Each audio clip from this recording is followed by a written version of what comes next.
అరే బిడ్డ, నాకు పురాగా శాత కాకుంటైంది. ఎప్పుడు దేవుడు నన్ను పిలిచేది తెలియదు. ఇగో ఇప్పుడే చెప్తున్నా బిడ్డ, యాదిగాడు మనకు ₹1,00,000 ఇచ్చేది ఉంది. ధర్మవట్టికే ఇచ్చిన 100కి 5 అమ్మిత్తి. మీ అమ్మ పేరు మీద ఉన్న బంగారం అమ్మి పలానా కాడ ఫ్లాట్ కొన్నా. ఇద్దరు సమానంగా పంచుకోండి. బాయి కాడ భూములు కిరికిరి ఉన్నది, అందులో మనకు ఎకరం రావచ్చు. అంతకంటే మొదలు ఈయన పెట్టాలన్న ఆధార్ కార్డు ఉంది, దాన్ని భద్రంగా దాయిండ్రు బిడ్డ అని ముసలోళ్ళు చెప్పే రోజులు వచ్చినాయి. ఇలా అంత మంచిగానే ఉన్నది కానీ ఈ ఆధార్ కార్డు ఏంది? మా సావిత్రి చెప్పింది కరెక్టే. సచిన సర్టిఫికెట్ కు కూడా ఆధార్ కార్డే ఆధారమట.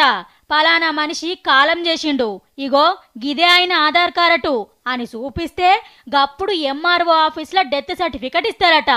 దొంగ కాగితాలు తయారు చేసి బతుకున్న మనిషిని చంపేసి లోన్లు మాయం చేసుడు, భూముల దందా చేసుడు నడుస్తుందట దేశంలో.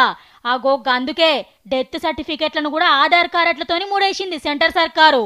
పుట్టిన సర్టిఫికెట్ కావాలన్నా ఆధార్ కార్డే, ఈ స్కూల్లో జాయిన్ చేసుకోవాలన్నా ఆధార్ కార్డే, సర్కారు కొలువు కొట్టాలన్నా ఆధార్ కార్డే, బ్యాంకుల పైకం వేసుకోవాలన్నా ఆధార్ కార్డే, బువ్వ తినాలన్నా గ్యాస్ మొదకు ఆధార్ కార్డే, ఇక బండెక్కాలన్నా రిజిస్ట్రేషన్కి ఆధార్ కార్డే.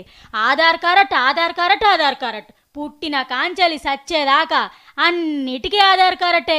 సచ్చినాక స్వర్గానికో నరకానికో పోవాలన్నా గేటు కాడ బట్టలు కూడా ఆధార్ కార్డే అడుగుతారేమో పో.